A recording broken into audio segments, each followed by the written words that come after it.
He was being a peeping Tom of sorts. Peeping Tom. I mean, can you be a peeping Tom in a non-sketchy way? Well, I mean, that wasn't sketchy. Can you be a peeping Tom in a non-sketcy way, or is that just staring?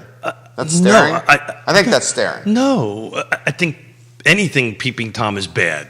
So you're saying only peeping Tom only has negative connotations? Time out. Peeping Tom is if you are staring into someone's private residence. That's exactly. If you are out in public and people are looking at you, get your ass out of public if you have a problem with it. Like that's this gym video thing. Oh, I saw that. I saw that. Oh, it's been going on for I'm sorry that people are looking at you in a public space. Peeping Tom, a person who derives sexual pleasure from secretly watching people undress. So peeping Tom only has negative connotations. That is according to the Oxford Dictionary. The gym drop that Scott just mentioned was it's this meme, I think, if you may, going on social.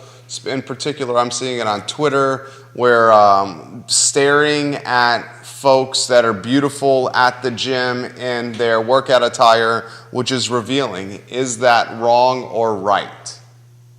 Right? That was the gist. That's the gist. So I can tell you. Some folks are now saying that is very, very, very wrong.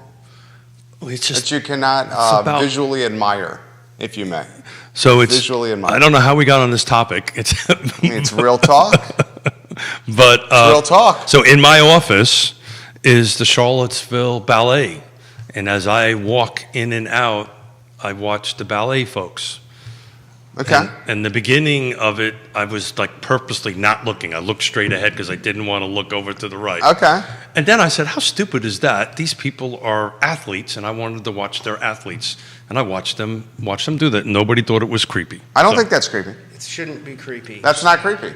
Anyway, that is not creepy. Not everything is creepy. Not everything has to be taken in the absolute worst context, but that is where we are. But this guy could have been a peeping Tom. I'm just saying. He could have been visualizing. Well, now we know that peeping Tom has nothing but negative connotations. It has, according to Oxford Dictionary. Let's see what Merriam-Webster has to say. So, well, why don't we get the cameras on here? Well said, Judah Wickower. Unfortunately, no one heard you say that. It was a hysterical comment, but guess what happened? He didn't have his microphone on. The volume wasn't on. Judah, the microphone. Literally the funniest thing. Look at this, he's turning red. The funniest thing he's ever said on the I Love Seville Network, and no one heard him say it. So that was the funniest thing you've ever said in your entire life, and no one heard you say it right there. Didn't have your microphone on. All right, let's So, hey, Judah, would you mind putting the microphone in front of you? Because you have you add to the show. Pearls of wisdom. No doubt. You say. I've been saying this. We can rock and roll when you're ready. That's the best start to the program we've ever had. Any program we've ever had. Started with Peeping Tom. All right, Judah Wickower, we're in your hands. Quiet on the set. That's interesting.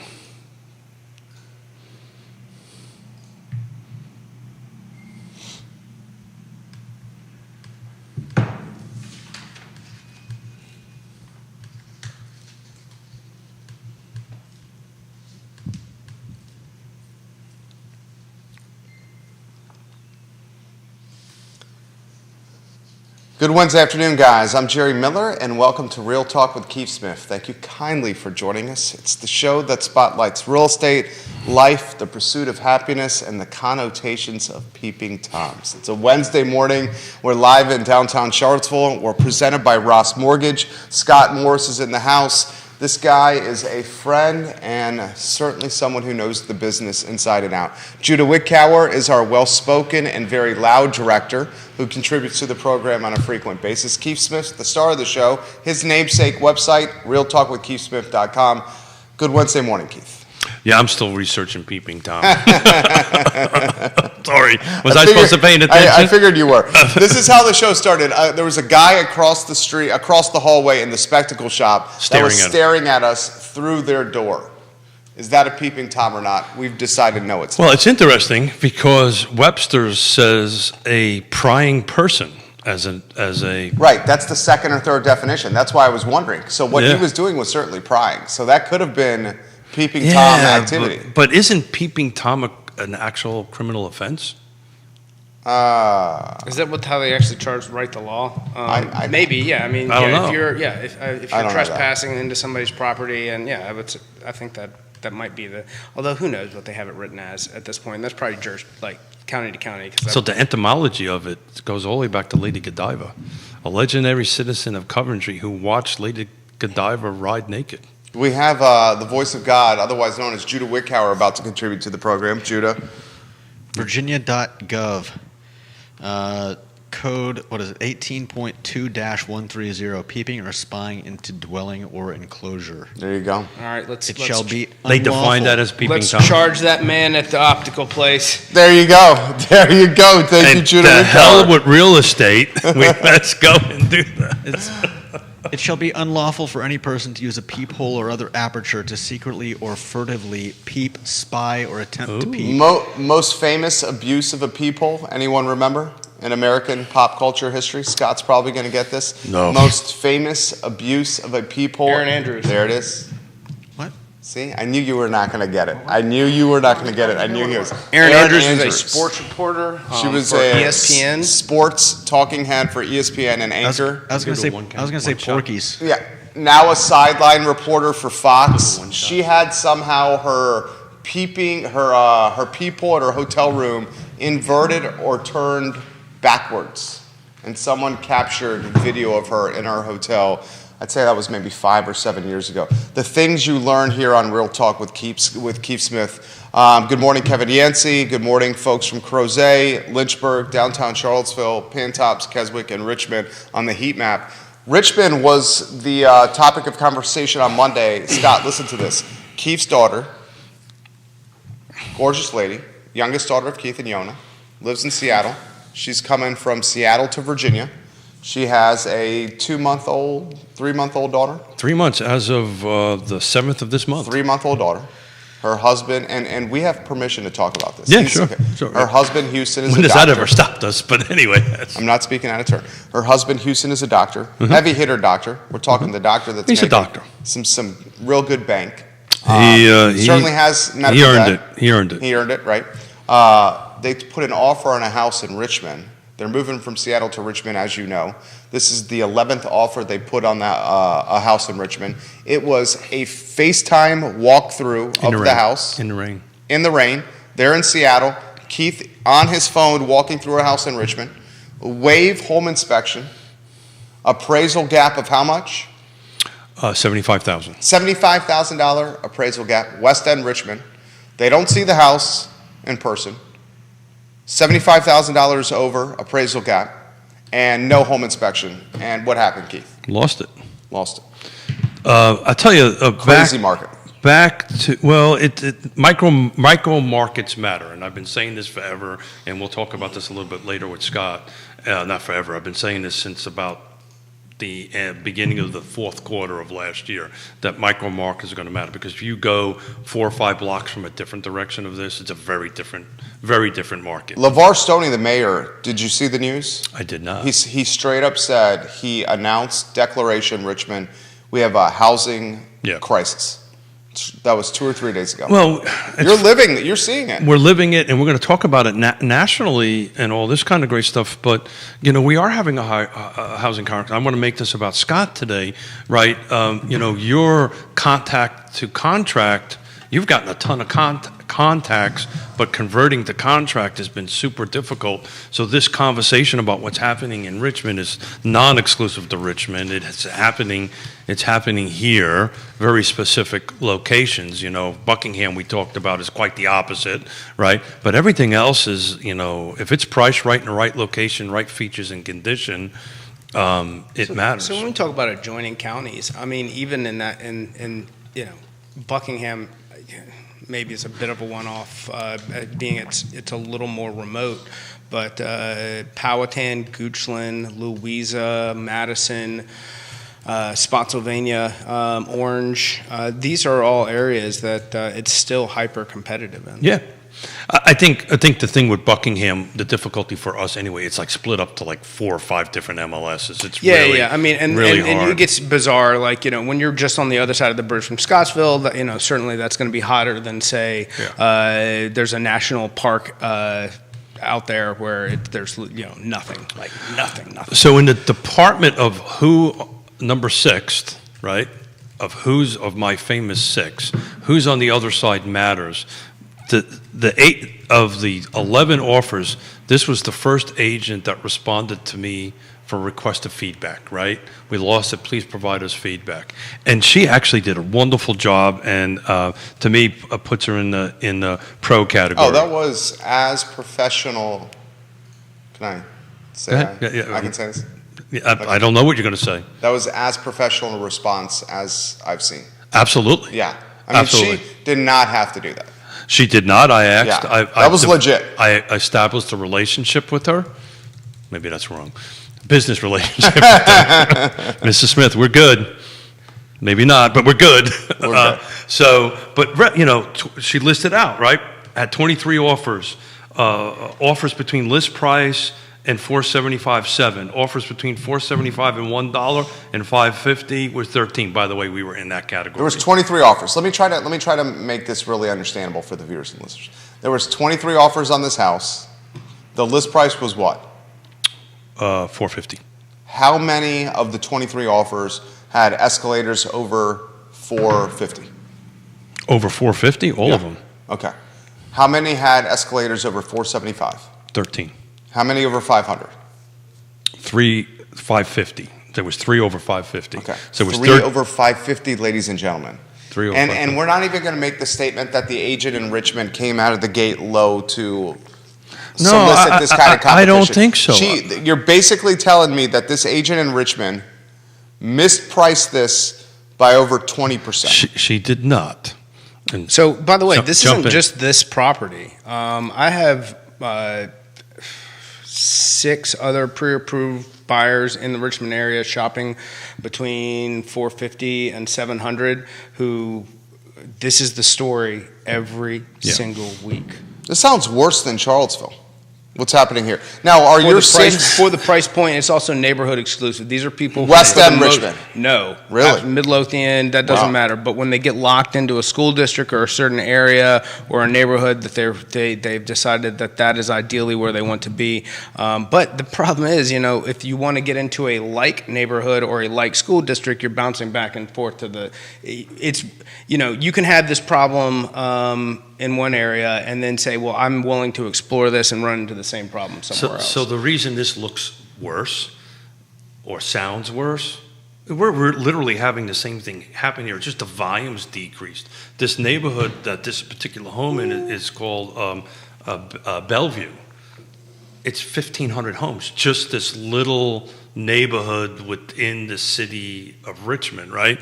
That's just 1,500 homes. There's not a single neighborhood in the city of Charlottesville that has 1,500 homes in it, right? So it's just In the city. in the city, right? Okay. Right. When you get outside of that, what subdivision that has 1,500 other than the lake has 1,500 homes? I mean, we've talked about this. Crows. Where's Old Trail? Old Trails. Old Trail's at probably flirting with 1,500. Yeah, I would say pretty darn close. to Forest Lakes is probably flirting with 1,500. it. Yeah, correct.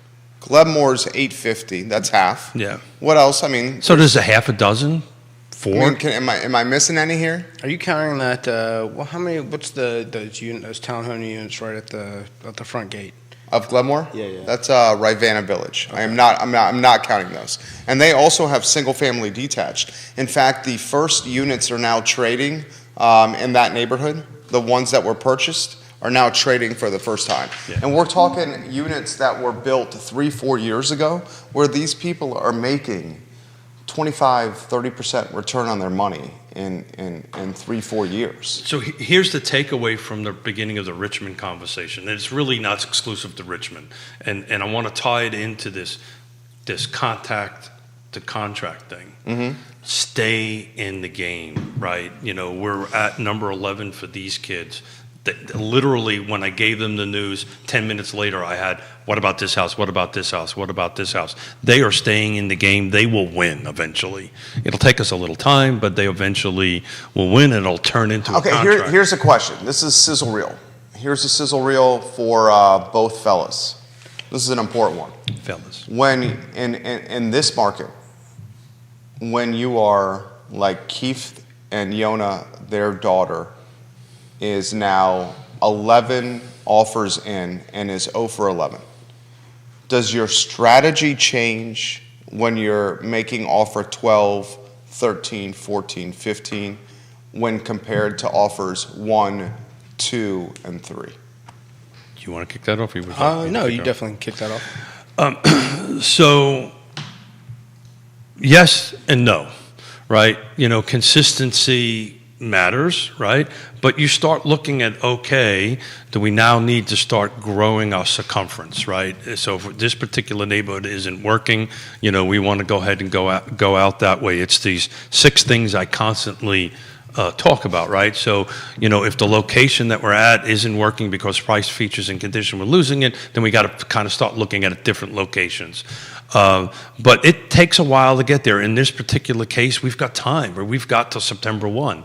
If your time, which is number 5, is I got to get it done now, then your strategy has to be a little bit more aggressive. But I'll be honest with you, I don't know how more aggressive we could have been on that transaction other than bring more cash to the table. Until inventory improves, the compromise will be in location. Because you can go all the way, if you're going out and making your truly highest and best offer in an environment where the competition is only getting stronger due to the limited amount of product that is available, you've got to go where, if you were starving and you showed up every day to fight the same 5 guys for this orange on this orange tree, but you realized you could walk a little further, that's how that's as humans how we're built. You're gonna go to where you can eat, and they're gonna go to where they find success, and that's the migration is what's gonna drive that. What's available in what areas and where can they actually land? Explain this to me, and this is great I'm content. going to disagree with that. Okay, and jump in. Okay. How is this? I'm gonna throw a definition out there without using the word. Doing the same thing over and over again and expecting a different Insanity. result. How is what's being done now not insanity? You were on offer 12. Yeah, so we're not doing the same thing over and over, and the little bit of the pushback that I'm going to give to my dear friend and family member, as far as I'm concerned, he may think differently, Scott over there. We are now looking at condition and features a little bit more, right? Say, okay, fine, back to your 203K, right? Or any kind of renovation product. So that's another. So that's what we're now looking at. We're looking at because over these 12 houses, house 2 and 3, they immediately took off the list. Oh my God, has too much work. Now the conversation is ooh, let's go look if that's still back on the market, and now go to Scott and say, hey, can I get a renovation loan? And oh, by the way, Dad, agent, do a CMA for me and find out if I buy this for $450 and put $200,000 in it, am I overbuilding for the market? And the answer is no to that question, by the way. So now that's what we're starting to look at. Is okay, great. This is the neighborhood, right? This is your location. This is the school system, which is important to them that they want to be in. So now let's start taking a look at features and conditions. Reach out to Scott and say, give me some development love. So the benefit there is, and what we're seeing. There's a lot of investors who have a certain number that they want to hit before they're going to step in, and these properties, for the most part, are pricing outside of that, to where they are a reduction in what you're seeing overall. So the prime property that gets all the offers is not this property. People walk in, it doesn't show as well, it just doesn't have the level of interest, and not to mention there is certainly going to be a turnoff to some people for the amount of work that has to be done, especially when they go, well, gosh, if this house is listed for $400,000 and this one's listed for $450,000, gosh, this $450,000 is so much nicer, but the $450,000 sells for $600,000 and the $400,000 sits on market. So, but if they can go in and put the $200,000 worth of work in, then they probably have a $700,000 house all said and done. That's good stuff. And that's literally what we're doing now, is looking at that to go, okay, let's look at some homes that need some help, go live with mom and dad for 6 months, and then all of a sudden have something that you're ready in. But this is not, I showed a home yesterday from a client from Richmond over here. It was a $900,000 home. I'll leave out where it is because I don't want to influence it. Yeah, horrible features, horrible condition, right location, way overpriced, and my folks just said that I'm out. They're going to be looking at something. I just else. want to characterize or try to put in This was in perspective. Pantops, and by the way. On Pantops? Yeah. Is that Cascadia? Could be. No, it's outside. It's not in a subdivision. Okay. I just want to put in perspective how crazy the market is right now. You have a young couple in Seattle with a 3-month-old going to move to Richmond, touring houses over FaceTime, not walking in homes, putting in offers that have escalators $75,000 over the listing price, waiving home inspections, And losing. and now 0 for 11 in that approach of trying to buy a house. Yeah, so 0 for 11. So to your definition of insanity, This is crazy. This is where you bring in your pros. I totally get You that. bring in Scott, right? You bring in ISC, right? It's a service company and say, hey, this is what I've got to do to the house. What do you think this is going I to guess what I was cost? trying to do is the average person who owns a home may not realize how crazy the market is.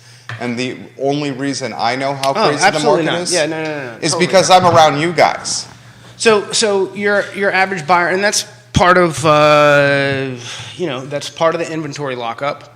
Is people don't understand the value of what they could get if they decide to list. No matter how many mailers show up in their mailbox right now, because Knocks on the door. That's happening, but it's not moving the needle because I just don't think that I don't think they understand how tight inventory actually is, and how many people are out there who truly need. The buyers that are coming to market these are need tos. These aren't want tos. So these are people who I need to sell my house and get out into something else. I need, my family is growing. That's what we're seeing.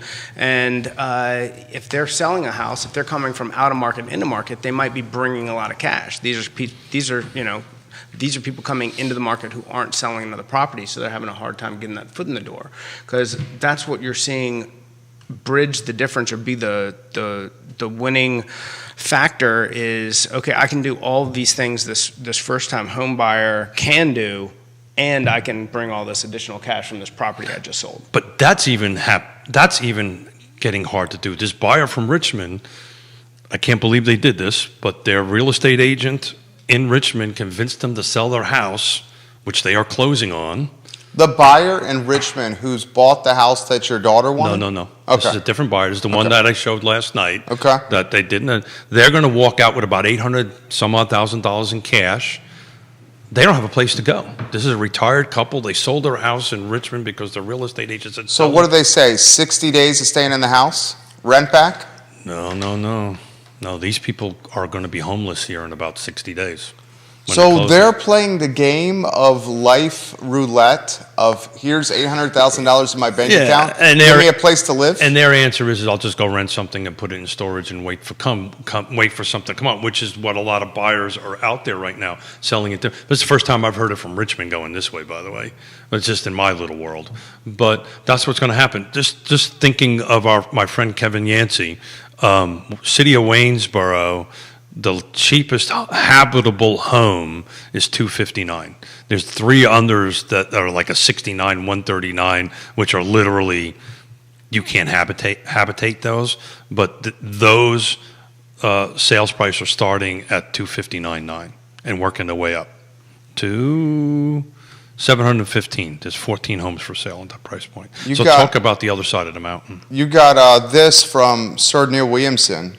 How does Richmond's 23 competing offers compare with the Charlottesville market? On average, are we seeing multiple competing offers with escalation clauses in our Charlottesville market? Good question. Yes, is the answer to that. To the point where, I think I talked about this last week, we had an incident where property went on at $375. This is over the mountain. And all the offers escalated to $400. So basically they just Monday morning, without accepting anything, came back on and said, hey, $400 is the new price. Bring me your new highest and best finger guns. And then Could you do that again? That was the best thing ever. cool. And Make that more of the show. then in She was effing loving it. And then here in Charlottesville, we had one that, well, I think it was not in Charlottesville, so in the Albemarle area at 365 that went well over 400, all said and done. And that was with, I believe it was probably close to 20 offers. Can someone explain to me how the market moves from listing a home to it going under contract 22.5%? How a unit, how a piece of real estate can be listed at 450 and can sell over 575. I can answer that. I can answer. Can you? I can answer that, and this is really a Woody Fincham question, right? That would have been a great question from Woody was here on Monday, but because I questioned the agent, the agents, I said, so tell me how you established your price, and I said I'd like to see your CMA, and they sent it to me, and they used their CMA based on 30 to 60 days behind, and we were having this conversation with our door about 30 days from now when all these 600,000 closes and all that stuff, then they're going to go back. So they are doing honest, I think, based on it, honest assessment. And I can tell you, this agent who responded to this, Jerry, Is legit. You know she's legit. Oh, she looked legit. And you know, out of 11 rejections, this was the first agent that said, look, I'm not gonna give you any information I shouldn't, but this is an overview. And literally in our email, she said, I hope this helps you in the future, which it was very useful. Well, yeah. Well, because then you can set expectations with your client, which happens to be your daughter. Well, we would do Vanessa that. Parkhill, as the mom of Vanessa Parkhill's coming out here, she says, and Vanessa, we love you. She says she's sorry to hear that you lost the bid on the house. Thank you. But what's exciting about that? Thank you for watching, Vanessa. What is exciting about that? They brushed it off. They felt really lousy for about 13 seconds. And within minutes, I got, well, check this house out, check that house out. So they're in the game. They're in the right mindset, and it's They understand that this is to own is the right path. And right, and I respect the hustle and the chutzpah they're showing. That's a mindset that maybe is not shared by all, though, especially after this many attempts. Yeah, well, you know, he who stays in the game is going to win. 100%. Who steps out of the game ain't going to win. I mean, you get that with anything, though. No, I mean, that's what I'm saying. 10,000 Yeah. shots, right? Yeah. And, you know, and so many, you know, one, this process, certain people, you know, it's like the person, you watch somebody angry in the checkout line who, you know, or you know, wherever you go, then they do the same thing the next place. It's like the purchase and sales and when selling your house or buying a house, there's a lot of emotion involved. We talked to people in the very beginning about riding the roller coaster. There's going to be a lot of ups and downs. There'll be, you know, there's things that you're going to deal with in the process that can kind of control and contribute to the turbulence for good and bad. But yeah, everybody handles it a little bit differently. There you go, 100%. I've been saying this, how many years? 400 and almost 450 shows. This phone I hold in my hand will never be able to do Scott and my job. It'll never be able to. It's a great tool to, hey, check this house out, check that house out, right? But the Scott's spot on. This is way more emotional, right? You have to have emotional intelligence to really do this job well. You know, and these, you know, my particular daughter and son-in-law's approach is, there is a, geez, we want other people to give up, right? Because we're not, right?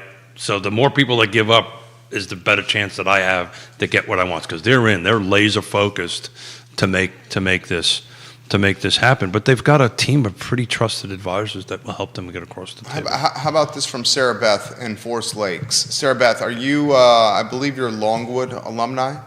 Let me know. She says, so for Keith and Scott, and Keith's particular case, does that mean now that the rest of the homes on the street have a value north of $550,000 because this home sold at that price point? So Are we going to say that now? Yeah, for sure, because what will happen is once this closes, that is now a comp, right? That is now a comp. And that's back to the point how this agent, which I think honestly did this, because I had a lengthy discussion with her. Yeah, I mean, this is what my comps are showing in this area. Look, there's 60 days from now, it will be very different. There's a little neighborhood in Culpeper with probably I don't know, maybe 150 homes, and they averaged in the upper fives to maybe being six. Somebody listed one at 625 last year, and it was a collective eye roll and moan and groan. And now everything that comes on is 625. I mean, we did this with Lake Monticello, right? The first home that sold like 1.1 million, whatever it was waterfront. I've been there since 1987. But these 150, like they're based, they got some variation. There's a little bit of They're difference. the same home. There. They're the same home. They're the same house. Yeah. So that's a big deal. That's yeah. basically saying that's a comp. Setting the market is what you're saying. And what I'm saying is that first one that sold at 625 set the precedent. So here we go. You know where I live. Yeah. Next door neighbor Hear that, home Jim? is on the contract for $700,000. I'm loving it. Yeah. No, absolutely. Coach Rateau is Love you, probably Monroe. loving is it. not loving it. Really? He is not loving it. Why? Because he's staying there and has to pay the taxes? There you go. Yeah. He's like, his first answer was like, oh, shucks. Because I helped him fight his tax. Yeah. Monroe? Yeah, Love Monroe. I helped him fight his Make tax. sure you tell him I said hello. He watches, so you just said hello to him. Monroe's the man. But I said, Coach, I'm not going to help you next year. Next year, You're going to Yeah. sell. no, next year you're going to be paying because that comp now it'll be hard to go because his particular home is exactly the same as far as square footage is, yada, yada, yada, then that goes. So the 625, now the price for the neighborhood. The expectation would be if another one goes on the market, we're going to have another bidding war and more escalation. I mean, how do you get ahead of this? And when does the insanity stop? So I'll let you What finish. puts inventory back on the board? That is what it, and we've talked about this, and I've said it week over week, and today we're starting. It's the MSNBC is scrolling 6.5 as your average 30-year fixed mortgage rate. It's probably a little lower than that, especially if you're conventional, but. Until we get rates into the mid fives, that's what's going to take to move the people from the threes to the fives comfortably with the amount of equity that they're going to have to put this inventory back on the board. But we've got a long road until we get there. And I mean, I think it's this year, but at the same time, we've got many a months of some difficult inventory challenges. Keith, So- son. So, we've been talking about new construction shortage forever, and I never really did the math until this morning. So this is per the census data, and this is nationwide, and I kind of did the math. Everybody's throwing how many new construction units we're short, and I'm kind of rallying it back to it. Unless we build more units in the ground, this just is not going to get, inventory is not going to climb. We had 12, at the average, the first 6 years, from 2002 to 2006, on that was roughly 1.2 million. We had 12 years of negative units. We're 3.4 million units short based on my math, and that's only on average. That's Nationwide. nationwide. That's not including new people being born, yada, yada, yada, new folks coming in here. Over 20 years, we're running a negative of roughly 3.5 million units nationwide. To Neil Williamson's point, and, I think to a certain degree, Mr. Payne is incorrect. I think you almost got to build your way out of this. It's not going to happen. And it's not going to happen. It's not going to happen. So these prices are going to Escalate. So my daughter and the buyers that we have now is buy now because you're only going to increase year over year. So walk me through the conversation. Stay with us, mom and dad. You have a newborn baby. Yeah. Stay with us for 6 months. Yeah, Is that happening? No, we're going to find because Okay. they have to September 1, Okay. right? So When's the move of the lease? September 1. They need to be in a home by September 1. Okay. Right. So the initial conversation with them and the same buyers that we're having conversations now, the initial conversation, well, we'll start looking around June, July. I said, no, we're looking December 1. So we've been looking since December trying to find something. because it's in that particular market, in those particular locations, back to Scott's location matters on it, that's where we need to be doing it. Scott, you still think rates are going to get into the fours year end? I do. I think that I don't think that the Fed's done hiking, and I think that we are in for some type. I think there's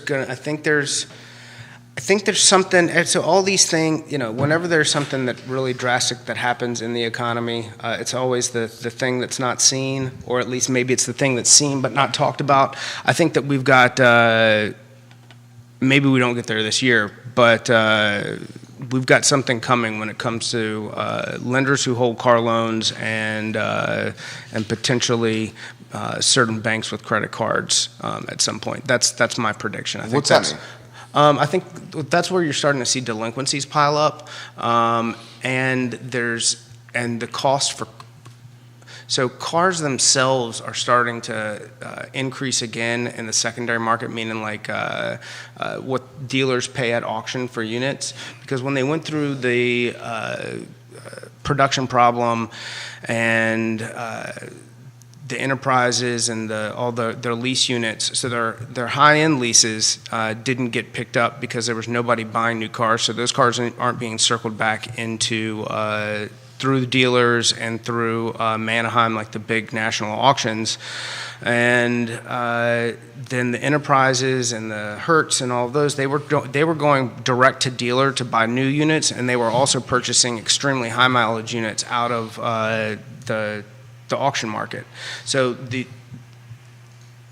number of miles that are on the cars that are being financed are much higher than normal.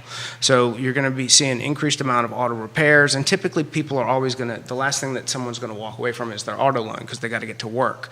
But I believe that there is a softening, like there's a danger in that class of finance, and I think that there's going to be something that happens probably related to that as they continue to walk the prime rate up, because I don't think that the 5.25 is the stopping point. I think they go a little bit higher, and I think there's some damage felt somewhere in there. You see another bump, 25 points? Yeah, oh, definitely.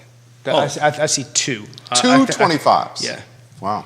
I would not disagree with that, but I also agree with you. I think you're going to see the 30-year drop by the end of the year. I really, really do. And I do. I believe that, but I think there's going to be something. There's going to be a but it's a roller coaster, man. Pain point that pushes it there. So, do you think that delinquency on the credit cards are going to impact the potential home buyer? So, undoubtedly with the credit score. So they put some loan level price adjustments in place that they keep kicking the can down the road on these refis. So really what they're trying to do is they're trying to protect lenders from a bunch of EPOs and potential bankruptcies, but or collapses on the lending side. But they're going to need to have some sort of access for people to dip into this equity if they are credit qualified to do so in order to pay some of these potential dangers that are on the horizon. That, and also there's been floating around social media because an article from last year came out about the 40-year mortgage being a thing. Yeah. 40-year mortgage is not a thing. Okay. So all that is, and the way that works is, it is if you are delinquent on your current mortgage, it is a restructuring into a 40-year. It has not a product that will be originated, period, end of story, no questions. It's also being offered for the interest timeout, the Mortgage Relief Act that went out. Abatement? Thank you. They're offering it because it's all associated with the restructuring if you are in trouble. It is not I want to buy a house, can I get a 40-year mortgage? No, you can't, because nobody's going to give it to you. Because the product itself truly doesn't exist. Forest Lake South? Yes. And Forest Lakes. While everybody was chatting, and thank you for the viewer, made me think about this. So just took a quick snapshot on what's happening in Forest Lakes right now. 3 homes are for sale. This is south in regular Forest Lakes. 3 homes are for sale right now between 1 and 0 days, so they just hit the market. There are 11 pending. So we've got 3 on the market. We've got 11 pendings. That absorption rate is off the charts. What are the 3 homes, price points? Blah, blah, blah, 499 up to 550. $499 to $550. That's exactly right.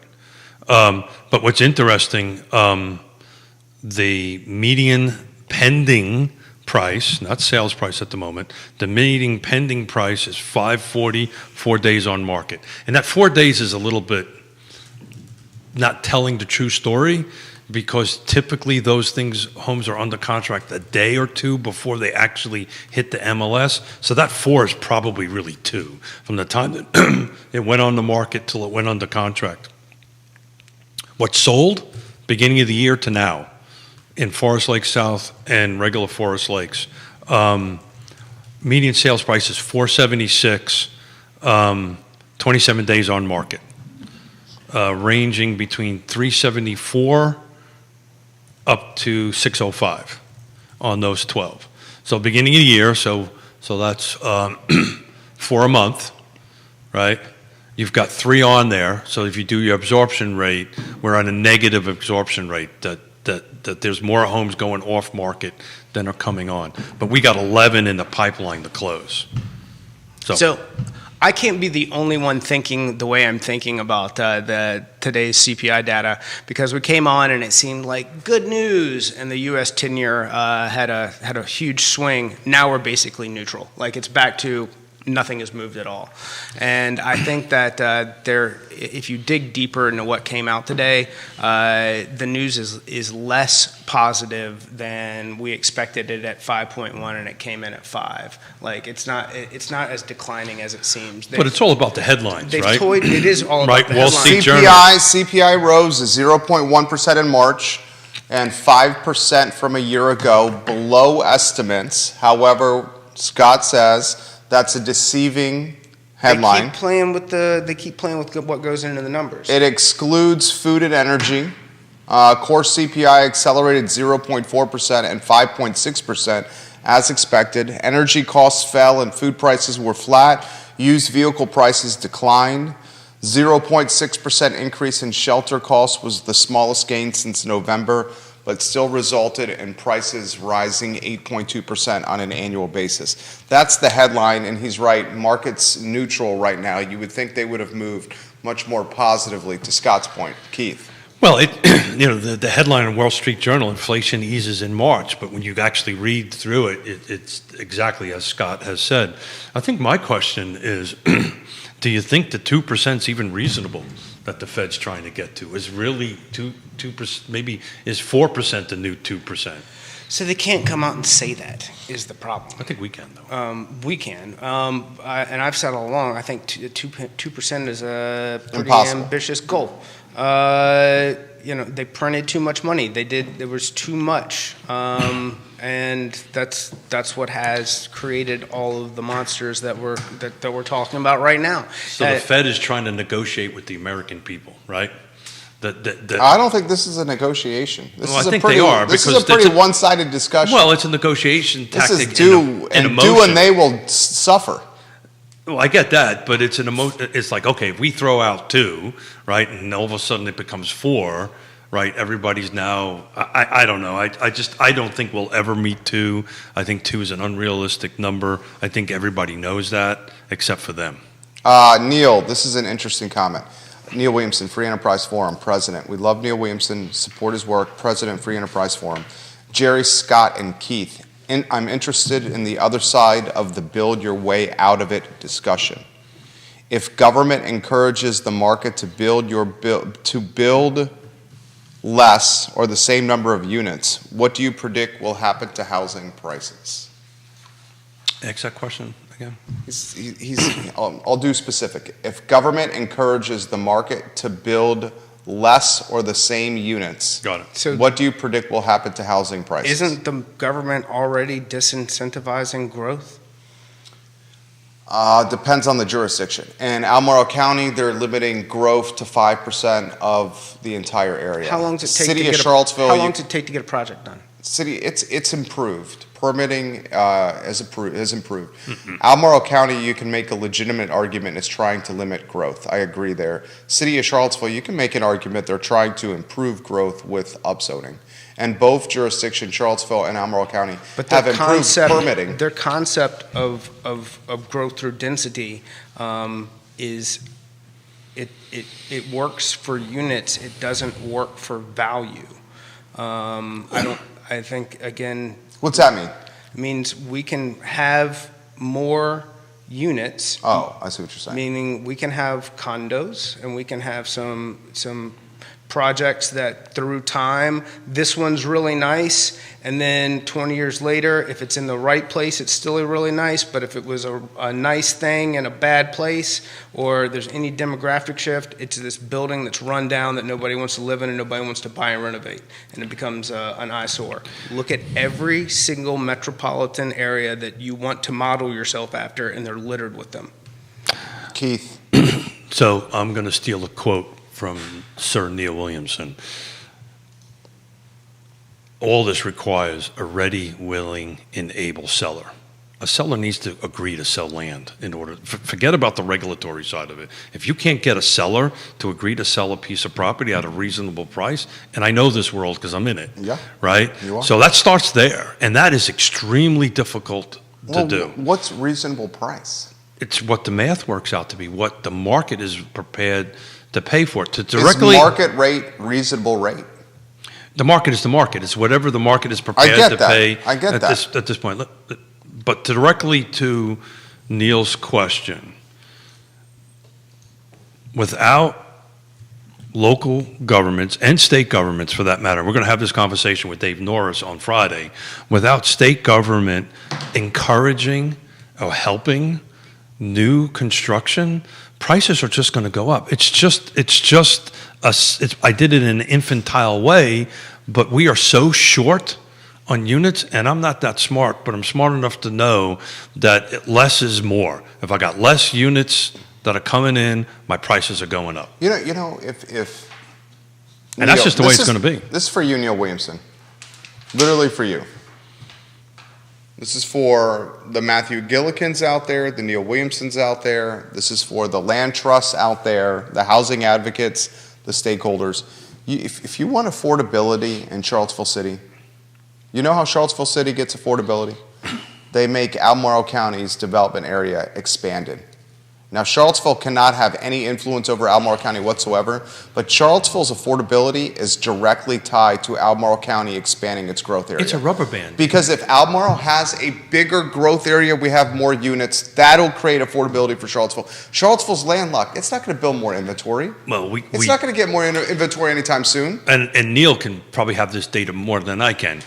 I did a little bit of homework, right, on how many units sold last year, single-family detached in the city of Charlottesville that were in an HOA. Okay? 14% of the sales last year were in an HOA. So one could assume, and I didn't do the I love that data, by the way. thank you. The whole count, but there's a substantial percentage of the single-family detached lots. Do you know that answer, Neil? What percentage of Charlottesville City is HOA inventory? And finish your thought there, Keith.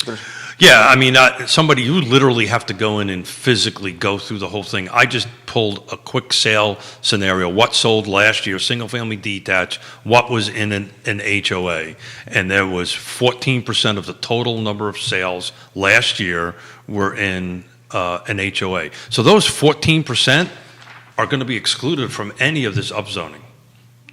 So I would think that somewhere between 10 to 15% of somebody would spend days and days crunching these numbers. I'll bet you somewhere between 10 to 15% of the total number of residential lots that have single-family detached homes on it are probably in an HOA. By the way, that did not include townhomes, which automatically, they've already been multiplied already, and condos. This is just single-family detached. That's why I've made the point for 3 years that inventory and HOA neighborhoods in the city of Charlottesville and inventory and HOA neighborhoods in Albemarle County are going to exponentially increase once upzoning becomes a reality, because people will flock to these havens of single-family detached homes, knowing they will stay the same that way. And Scott, jump in when I'm wrong here, but only reason I'm bringing it up is there's a certain number of residential, single-family residential lots that will be automatically excluded. Taken off the board, where the Taken off the opportunity table. does not apply. So the fact that this rezoning, all of a sudden, we're going to get these huge number of residents or units, right off the bat, we're probably 10 to 15% off, if that makes any sense. Yeah. Scott, thoughts? Sorry, man. So you go in and you take in the areas where some of the single family exists that could exchange, that's inventory that could continue to be exchanged, that those houses are sold, bulldozed, a larger units put up that is going to But then, they have to be outside of an HOA to do that. Yeah. That's what I'm saying. But once those single families come off the board for these units, those things are going to sit forever, and there's not, they'll end up becoming more investment owned than people who are purchasing them on their own. It's just. It's a common theme. Just go look anywhere else that has grown into it. You're not getting what you think you're getting. I want to give hats off to Greene County. Some of the folks over there may not like to hear this, and particularly I know Neil's a resident of that, and Jim Friel, who's wears about 12 different hats over there. That at the moment is going to be the mecca of new construction in our area. There's about 1,800 in the pipeline that are either in the process of getting site plan approved and or built. There's potential another 500 to 1,000 that I'm aware of that are potentially working their way through the system. You're going to see Greene County be the mecca of at least new construction, I think, for a foreseeable future. They may end up putting a stop on that year because it may be too much for some folks. They're going to have their own growing pains. They will have their own growing pains. But at the moment, what's on the boards and what's about ready to hit the boards is going to be a substantial number, which I think is going to help relieve this a little bit. But we're years out, folks. I got a Years headline out. for you guys. You know what was named the #1 place in America to buy a vacation beach house investment property? The Outer Banks of North Carolina. This is a legit question. You say OBX? Sure. What do you say? #1 place in America to buy a vacation beach house So I know based on rental performance. You're saying beach house. Yeah, a beach based house. on rental performance. Okay, based got it. on rental performance. Because I know the #1 beach town was Cape Charles for the longest time, but this is something Yep. else. 2023 just came out 4 days ago. 3 days ago. 3 days ago. Apparently, You guys should watch the I Love Seagull show. Apparently, I didn't read it. Both of you guys should watch the I Love Seagull.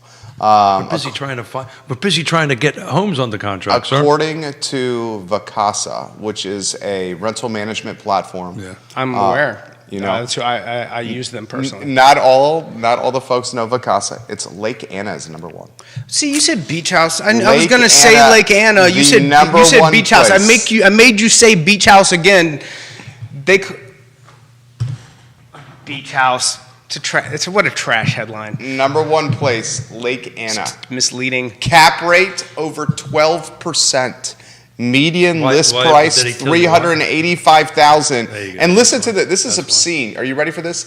The median list price for a Lake Anna house, investment property, is under 400K.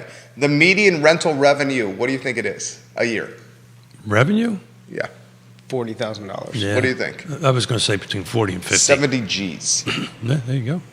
People are buying homes for 400K, and on the median, 70,000 Does a it tell year you where in rental income. where the tenants are coming from primarily? Yes, it does. Probably They are Northern coming from folks looking for shorter vacations, Yeah, sure. closer to home, Yeah. from Fredericksburg, Richmond, Northern Virginia, that makes sense. Washington, D.C., and Baltimore. That makes sense. And they're looking for short drive vacations because of expense. That makes with sense. trips. And it's interesting. That's an interesting. That's bananas. Well, go back to the HOA conversation, right?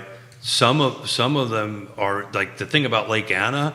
It's not like Lake Monticello. It's one huge thing. They have all these different communities that surround the lake. So I'm really curious which ones allow it and which one don't, because most HOAs do not allow short-term rentals, right? You know, I don't know of any of them off the top of my head. Lake Anna Cully was, Baggett is aware of this. He's watching. I He thought says you're of- blowing their mind, Jerry. I thought I thought this was going in the Lake Anna direction. That's why I made you say beach house again. But there is starting to be some softening from Vacasa on what the rental turnout is. The last 2 years is where they're getting those numbers from. But that's what Oh, happened. so you're saying those are peak COVID years? Yeah. So you're saying those are anomalies? yes. Huh.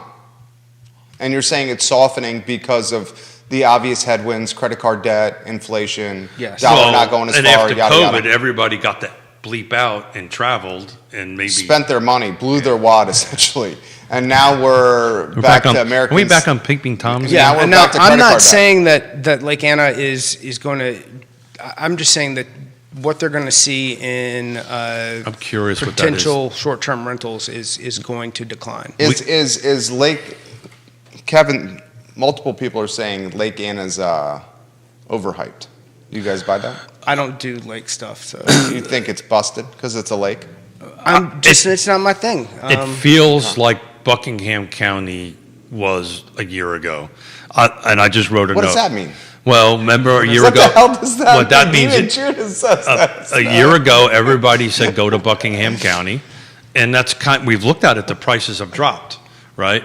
I think the question is what in 2023, when we have this show next year, Will we say the same about Lake Anna? I think Okay. that's in my infantile, that's twice I used Okay. that today, trying to get there. Oh, so you're saying no way? I think when you see this time next year, I would not be surprised if that number is. I mean, it in has some charm. Is it the largest lake in Virginia? I think Smith Mountain is actually. Is it? I think Smith Mountain is. Okay, maybe you're right. I mean, it has some charm. Lake Anna. Anyway, I thought that was a good little stat for the viewers and listeners. There you go. It's stump the chumps kind of stuff. This comment's come in from Jennifer. One thing that's highlighting the growth of Lake Anna is the very limited inventory. Yeah. That's at the lake. Well, it's huge, and you know, I put my boat on it a bunch of times. I personally don't care for it. I prefer to go down to Smith Mountain Lake. It's got way too many stumps in it. And I mean, you have Outer Banks. Your rental's full, right? I mean, you're year over year raising, Yeah, right? And you have no problem running that. I know, not at all. But And so you're not on the water, are you? I am You're just right off the water. right off the water. Yeah.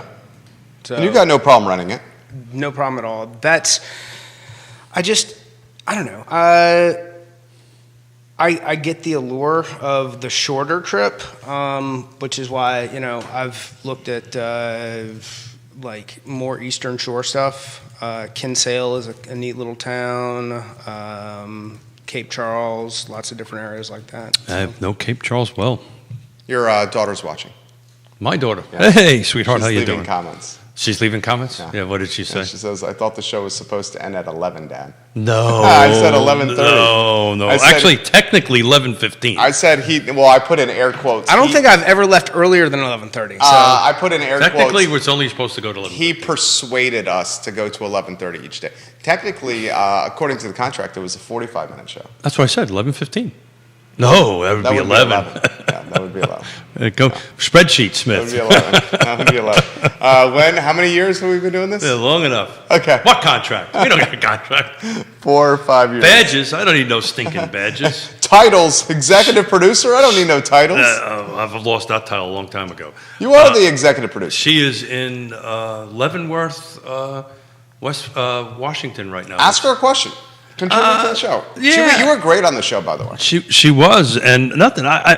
Both my daughters are out there, so they're out having Leavenworth, having fun. Leavenworth is a cute little town. It was a logging town that went downhill, and somebody decided to turn it into a Bavarian village, and it's this cool little Bavarian village. It's actually really cool. Bavarian. It looks Village. just Are like they if you were wearing like Lederhosen. Yeah, It's called yeah. Lederhosen. Yeah. Okay. Yeah, I got a pair. You got a problem with that? I don't. I'm Okay. But it's a great little town. It's cute as all heck, and they do a great Christmas time. I've been there. She is jabbing you a little bit? Of course. What do you think she's jabbing you on? The list is long. The time, the fact that you're often very tardy. And Hey, honey. I responded in jest. I've seen it firsthand with the show over the 4 years. I'll expect you when I see you coming. The 3 days a week I spend with your father. Oh, I'm pretty good on showing up. Maybe a couple minutes late every once in a while. Well, no, I used to leave them at the daycare. How's the mood? How's the spirit? There you Your go. dad has done a very good job of documenting your home search with your husband, your beautiful daughter. How's the job hunt? How's your spirit? Are you in the game still? You're 11 offers in. You're now on offer 12. How is the we're not there yet. the mindset? Are you dispirited? Are you excited? I mean, where's the mindset at? I'm curious. And I also want to give your And family. is the agent any good that you're working with? She says he's got great hair. Yeah, there you go. I actually said that. Shows up late all the time.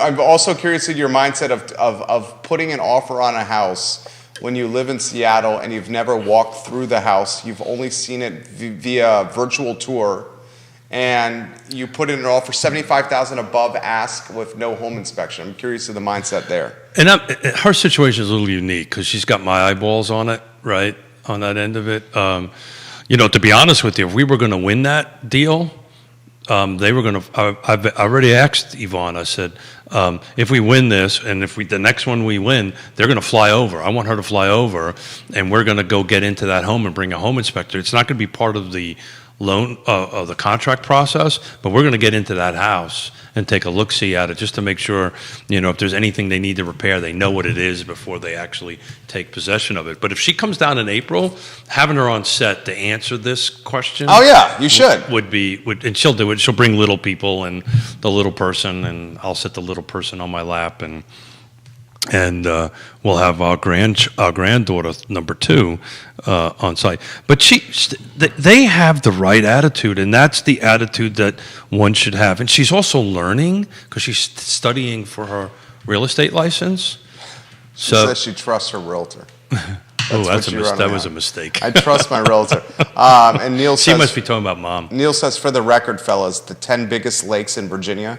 Number 1 is Kerr Lake, measuring a wide area of 50,000 acres. Kerr Lake is the biggest lake in Virginia. 2, Smith Mountain Lake, created in 1963. Smith Mountain Lake is the second biggest lake, and 3 is Lake Gaston. So Kerr Lake 1, Smith Mountain Lake 2, Lake Gaston 3. Where's Lake Anna on that list? I don't think Lake Anna's on the list. Didn't even make Neil it. was very kindly saying there's not a chance in hell that it was ranked in the top 2, 3, or 4. That's what he was doing there. But he did it in a very kind way. There you go. Well, Neil always does things in a kind way. We appreciate the sincerity and the authenticity of what you share on the show. Thank you. I think it really humanizes what you have to say and builds a sense of trust with you and the viewers and listeners, because you're talking about stuff that not only is your job, but it's your family. And that's not always easy to do. I'm not encumbered by that. I don't mean that arrogantly. No, I know. It's great. We're pretty much an open book. There's nothing to hide here.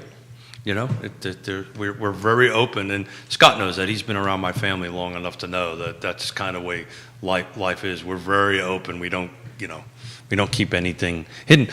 But it's funny. I was having this conversation. My uncle chimed in the other day, and he called me last night, and he was watching one of our shows and said thank you for because he's thinking about moving and so forth and so on, and the stuff that that we were talking about was very, very helpful. For me, I sit here and look at you and look at Scott, and I don't know who we're talking to. I don't know who we're touching, right? But I get these texts and these phone calls and these emails from folks, and it's just awe-inspiring. I'm flattered. I'm honored. I frankly don't know what to do. I don't take praise very well, even though I can do this publicly, but I don't take patting on the back very well. It's just the way I am. Please stop complimenting me. Yeah, Please stop. I know. That's how I live my life. Scott does You get not that like often, to don't you? compliment. You're so awesome. Please thank stop you. complimenting I love me. Scott so much. right? Scott does Get not. me a contract. That's how you Scott does not want the compliments. Scott, Oh, I don't know spent, about that. You take compliments well, do you? Yeah. Scott, I spent 1 day a week with Scott for how long have we been doing it with you on the show? Oh, well, over a year. Well, yeah, a year. Well, probably close to 2 years And on and off. it's been fantastic. Scott has the gift of being able to do a lot of things at one time, which I think is a talent. So the question is, well? I think he does. I think he does do it well. I think he does do it well. I just couldn't. I think he can do 3 things, 4 things really, really well at one time. Well, You're know, managing your team. You're offering contract and structure advice, all while doing the show. so my team does a great job on their own. They are We should spotlight your team. biggest compliment to them. So Why don't we create a piece of content that spotlights the Ross Mortgage team here locally, Scott? Okay. Yeah. So here locally, we've got John Snow here in Charlottesville, who does a fantastic job. Then Tova Payne in Culpeper, along with myself, and I'm kind of in Culpeper here and Richmond. I try to put some face time in all places. Cecily Williamson, who does some of the marketing stuff for the team, and other agents. If anybody who needs anything, whatever that's a video piece created or some help, some guidance there, she's a huge, huge resource. And Kyle Williamson is my sales manager. So everything that comes in, he's kind of air traffic control inside the shop for making sure that if there's any problems, questions, or answers that need to be delivered, that whoever needs to be handing that information out or receiving it, it's getting to the right place. Ross Mortgage, they are truly an impressive operation. He's growing. He is absolutely growing. And are you looking to grow the team? Me? Yeah. If you are an LO who's looking for a place to go because you're unhappy with where you are, give me a call. Let's have a talk. I can promise you that I've got more resources than what you're already receiving, and our pricing is great. And if there's anything that you need as an individual, I'm happy to help you on a coaching level. If it's accountability, just showing you where to go, make calls, what do you need to do, we got a path for you. You know, and the loan officer is very much, in a lot of ways, the mindset of a small business owner. Oh, absolutely. Well, and you're not just running your business; you're helping your partners operate theirs. So your success is found in the success of others. If you've got agents out there that are struggling from, what do I do? Where do I go? You need to be you need to be able to help them. You need to provide some sort of value in order to help them grow their business. You're 100% right. We see this on our end of it. Coaching and mentoring is now the thing everybody wants, as they should have, right? It is. You know, there's another side of that coin that I'm not a fan of, and that is people who all of a sudden they've done a little bit of business, and now everybody's a coach. I knew he was going to go that way. But you have not done a little bit of business. No, and I don't. We have done 35 years of business. I don't mean that about you. I mean, if you were looking on the internet, It's for the gram. Yeah. It's for the gram. Yeah. The title for the gram. But it's a real thing now. That's the folks that have been in the business for a while that don't know how to do business in this marketplace needs coaching and mentoring on how to help them through that. And that is, maybe Yvonne might say this, but what's one of the things that she constantly tells me, thank you, because I'm bringing 35 years of experience of how to do this, where we're constantly trying to adjust and move forward and coach them through this particular process, because that's what it takes to go ahead and do it. And I was trying to give you a shout out. If you're an LO, a loan officer out there that needs some help, to figure out how to do this in today's market, you're the guy to talk to. we just covered I don't do compliments well. Thank you. I appreciate that. Scott is a good leader. We'll leave it at that. He's a good leader at Ross Mortgage. He's a good leader.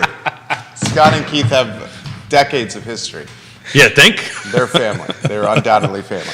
All right, how about some closing? There's little ears watching because I can't tell you what I really am thinking. Oh, I know. I deserve that one too. Keith Smith, some closing thoughts for our friends, viewers, and listeners. We kind of talk about the struggles, right? But stay in the game, guys. Be that Michael Jordan that's making those 10,000 shots. Explore all your options. Look at all your maybe you can look at another target to go after inside of the same area if you can expand on what would get your deal done.